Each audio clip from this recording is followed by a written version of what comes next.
नमस्कार. या ठिकाणी काय म्हणलंय, दिलेल्या मालिकेतील सूत्र ओळखा आणि त्या आधारे दिलेल्या 4 पर्यायातून मालिकेतील प्रश्नार्थक चिन्हाच्या जागेवर येणारा अंक शोधा. इथं प्रश्नचिन्ह दिलेले आहे. संख्या लिहू आधी 3, 15, 35, प्रश्नचिन्ह 99 आणि 143. तर जनरली आपण काय करतो, पहिल्यांदा डिफरन्स काढूनच बघतो गॅप कितीचा आहे.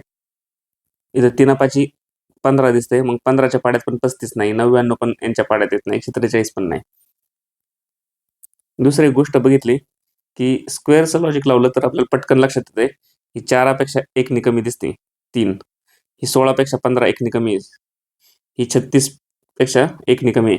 म्हणजे जी संख्या दिल्या त्याच्यात 1 मिळवलं तर परफेक्ट स्क्वेअर नंबर भेटतोय.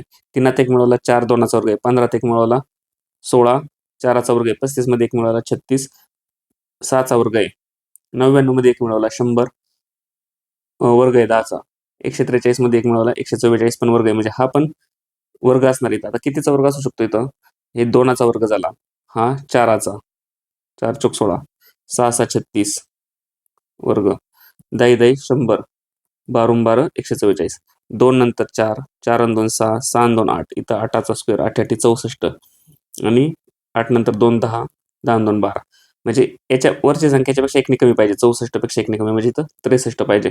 पर्याय नंबर 1 असं पण सुटतंय आपलं स्क्वेअर लक्षात आल्यामुळं, पटकन लक्षात आल्यामुळं, कारण हे स्क्वेअरच्या जवळच्या नंबर दिसतात सगळे, म्हणून हे अशा पद्धतीने आपण पटकन सोडू शकलो. किंवा असं नाही सोडवलं तर एक डिफरन्स घेऊन पण आपण सोडवू शकतो. कसं,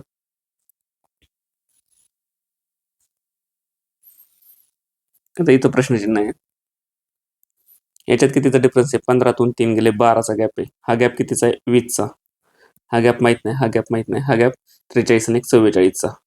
ह्या गॅपमध्ये परत गॅप काढू आपण, हा गॅप मधला गॅप किती झाला 8चा, मग इथं पण कितीचा 8चा असेल, इथं पण 8चा असेल आणि हा पण 8चा असेल. बघू बसतंय का, 20 आणि 8 28, 28 आणि 8 36 आणि 36 आणि 8 44, म्हणजे परफेक्ट 8 8चे गॅप फायनल राऊंडला बसले आपले. मग आता 20 मध्ये 28 मिळवलं की हा प्रश्नचिन्हाच्या जागी किती येईल ते मिळून जाईल. 20 आणि 28 किती, सॉरी 35 आणि 28 किती, हे दोघांची बेरीज प्रश्नचिन्हाच्या जागी येईल. 35 आणि 28 63, बरोबर. पर्याय नंबर 1 असं पण सोडू शकता. पाहिल्याबद्दल थँक्स.